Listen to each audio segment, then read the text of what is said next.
4 حرکت اصلی برای بیماران دیسک کمر در استخر رو میخوام توضیح بدم.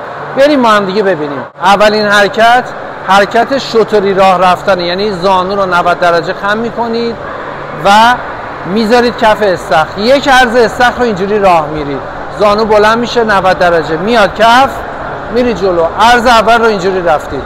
عرض بعدی رو همین مسیر دنده عقب میای، ولی دیگه نمیخواد زانوها رو خم کنی، پا صاف حرکت میکنه.